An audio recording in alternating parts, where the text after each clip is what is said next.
अस्सलाम वालेकुम एवरीवन, मेरा नाम फैसल नदीम है और मैं आप तमाम लोगों को हमारी जो न्यू वीडियो सीरीज़ है हाईएस्ट पेइंग जॉब से रिलेटेड उसमें खुशामदीद कहता हूँ।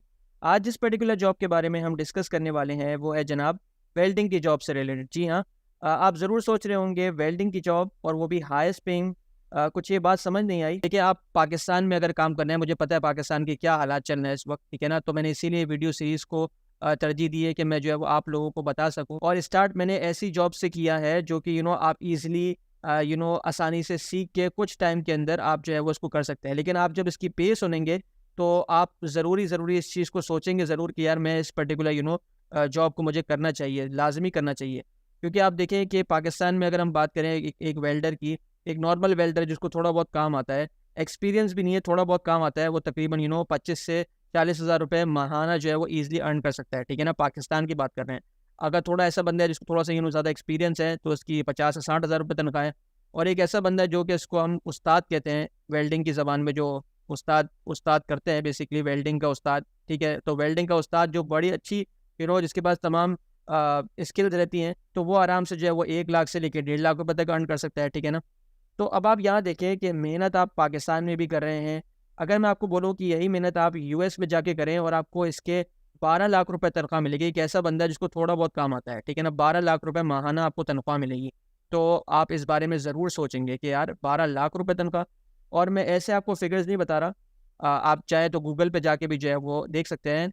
बाय द वे, मैं जो है वो पिछले 4 साल से जो है वो जॉब से रिलेटेड डिफरेंट वीडियोज़ और डिफरेंट रिसर्चेज़ में जो है वो स्टडी किया है मैंने, और अपना आपका जो भी मेरे पास आप इन्फॉर्मेशन है वो आप लोगों के साथ शेयर कर रहा हूँ। और ये मैंने वीडियो सीरीज़ इसीलिए स्टार्ट की है ताकि आप लोगों के लिए मदद हो सके। आप लोग चाहें तो मेरे चैनल पे जाके नॉलेज टॉपर पे देख भी सकते हैं। मोर देन 500 मैंने जो है वो जॉब डिस्क्रिप्शंस ऑलरेडी क्रिएट किए हुए हैं। तो वेल्डिंग की जॉब से रिलेटेड मैं आपको बता रहा था। तो देखिए, यहाँ पर अगर एक एंट्री लेवल वेल्डर भी है जिसके पास कुछ महीने का एक्सपीरियंस है, जैसे कि 4-5 महीने का या 7-8 महीने का एक्सपीरियंस है।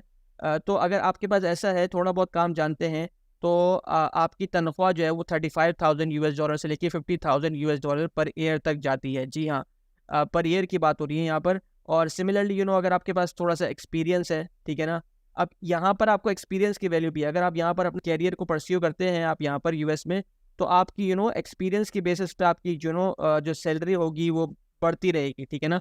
अगर आप थोड़े से एक्सपीरियंस है तो 50,000 से लेकर 70,000 रुपये तक आप जो है वो अर्न कर सकते हैं। सिमिलरली अगर आपके पास कोई सर्टिफिकेशन है, सर्टिफिकेशन की बहुत वैल्यू रहती है वेल्डिंग की जॉब में। अगर आपके पास कोई सर्टिफिकेशन है तो 50,000 से लेके 75,000 तक जो है वो आप इजीली अर्न कर सकते हैं। अगर हम सर्टिफिकेशन की बात करें तो यूएस में एक बहुत अच्छा जो है वो एक इदारा है जिसका नाम है अमेरिकन वेल्डिंग सोसाइटी। तो वहाँ पर अगर आप उसकी सर्टिफिकेशन लेते हैं तो आप अच्छी और मज़ीद अर्निंग कर सकते हैं, ठीक है? 50,000 से लेके 75,000 यूएस डॉलर तक आप जो है वो ईज़िली या इससे ज़्यादा भी जो है वो आप अर्न कर सकते हैं।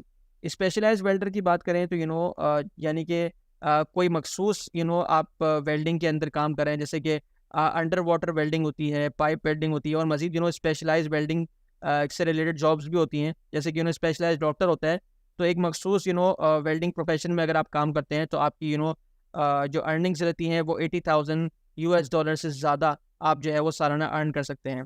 सिमिलरली वेल्डिंग इंस्पेक्टर्स हैं, सुपरवाइज़र्स हैं, ठीक है ना, जो कि काम वगैरह को देखते हैं, क्वालिटी कंट्रोल को चेक करते हैं, सुपरविजन करते हैं वेल्डिंग से रिलेटेड काम की।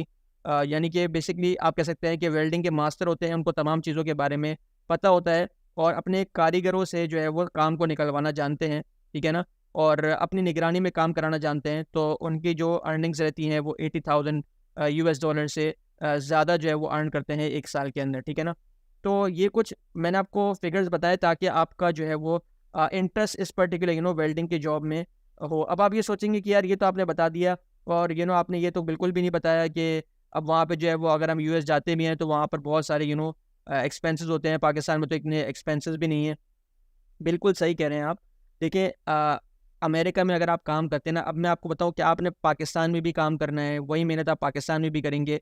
अगर वही मेहनत आप यूएस में जाके करते हैं तो आप मिसाल के तौर पे आप लेट्स से कि आप एंट्री लेवल वेल्डर के अंदर जाते हैं। लेट्स से आपके पास कोई एक्सपीरियंस नहीं है, थोड़ा बहुत आप सीखते हैं, ठीक है? आपको थोड़ा तो उसके अंदर सीखना पड़ेगा, ठीक है? इंग्लिश आपको ज़रूरी आनी चाहिए क्योंकि वहाँ पे ज़्यादातर कम्युनिकेशन आपको इंग्लिश में करनी पड़ेगी। ज़ाहिर-सी बात है, अगर आपको कुछ चीज़ समझाएगा तो इंग्लिश में समझाएगा। अब बहुत सारे पाकिस्तान में जो वेल्डिंग से रिलेटेड जॉब्स होती हैं,